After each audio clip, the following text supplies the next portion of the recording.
The Sevcik School of Bowing Technique. It's Opus 2, Part 1. I use this book with all of my violin and viola students.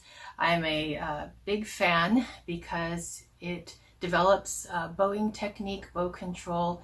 It really maximizes the use of the bow, and it's great for every level. So today I'm going to focus more on the Sevcik exercise 5, but I start off, like late beginner and students with the Sevcik 4 just to get them started, and then I spend a lot of time on that, and then I go to Sevcik 5 and I mainly stay there. And then when I feel like the student has kind of exhausted all of the different techniques that I want them to be working on at that moment in time, then I take them over to Sevcik 6. And so, we're basically staying most of the time in 4, 5, and 6 for, I would say, Suzuki book 2 to 7-ish, all right? And then later on, of course, you can, do other things, but I find that in that range, I use the Sevcik a lot,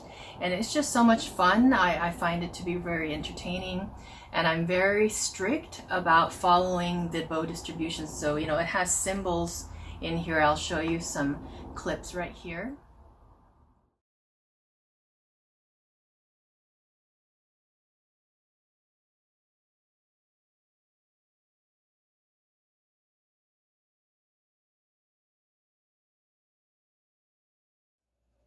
Here's variation 122.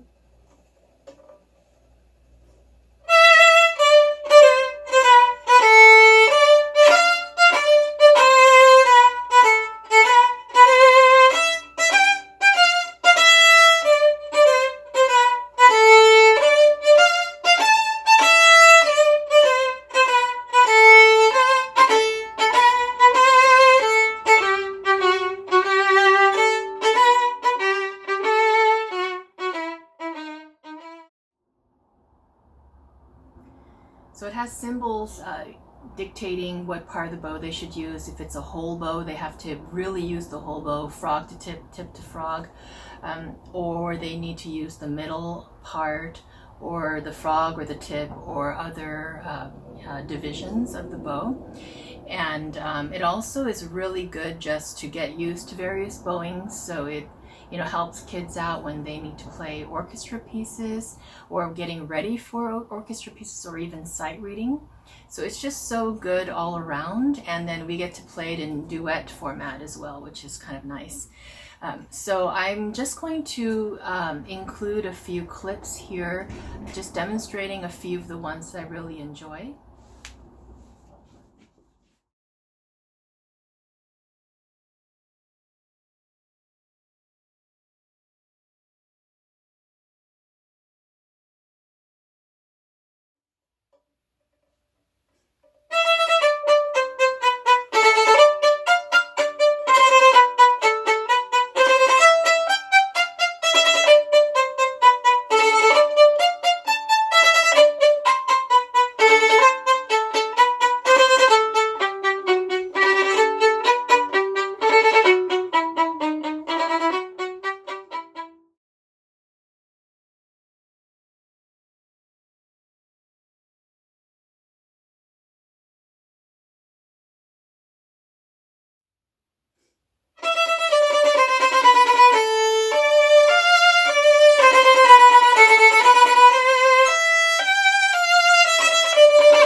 .246, this is for retakes. You can do it down bow, it's probably the preferred method, and then up bow, that's a little bit tricky, okay? So.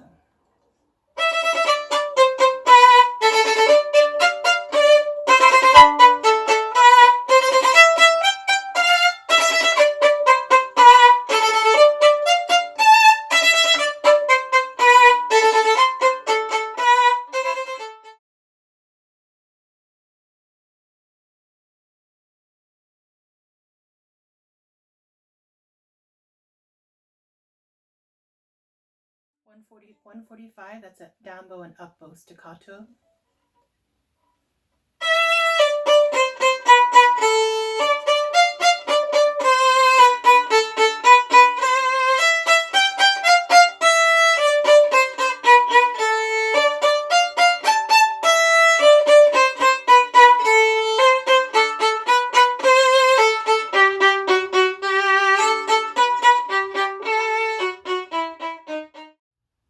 Sometimes I'm working just on a specific bow technique like staccatos or a combination of staccatos and détaché, staccato and détaché, or spiccato, or I've introduced ricochet or jeté to the student in some other exercise, probably in fiddle magic, or I just give them an exercise independently. And then I come back and I do, this variation. There's a whole section of ricochet bowing. I'll show you these.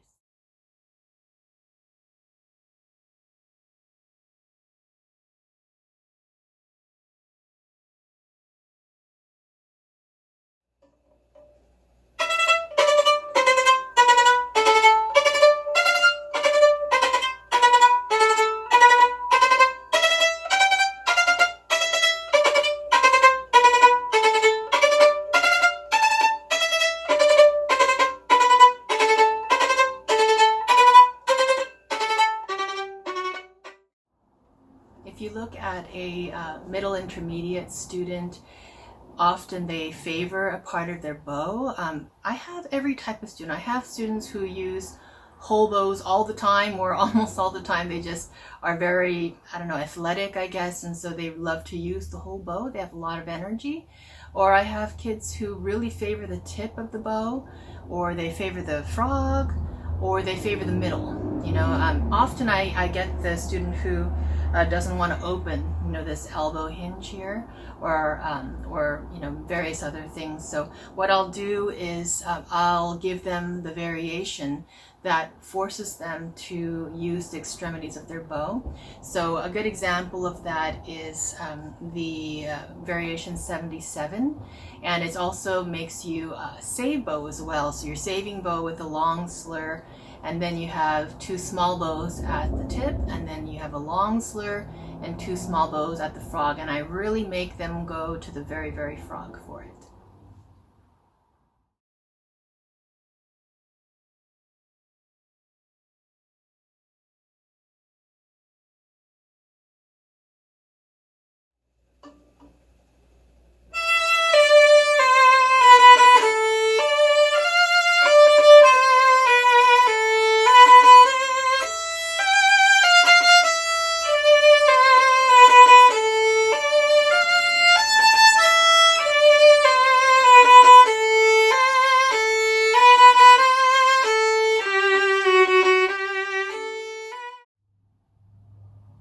So there's so many great variations here. I will probably need to do a part 2 and so on and so forth.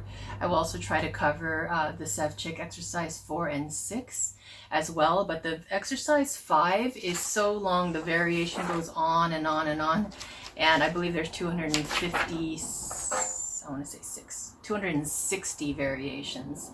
So the variations go on for page after page after page.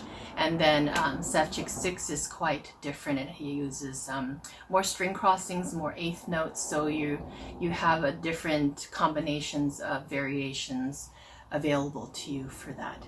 So I highly encourage you to try it out, and I bet it will greatly improve your own playing, as well as try, if you don't already, use this book with your students, and you'll see great results, especially if you might be a bit stuck in a rut with their bow technique. It's just really, really great. And the concept I love about it is that you're doing the same bowing over and over and over again, and you don't have to learn any new notes. And it's really good for the brain to see what variation you're doing and applying it to the original theme. And so you see patterns, and then you're applying patterns. So it's a lot of fun.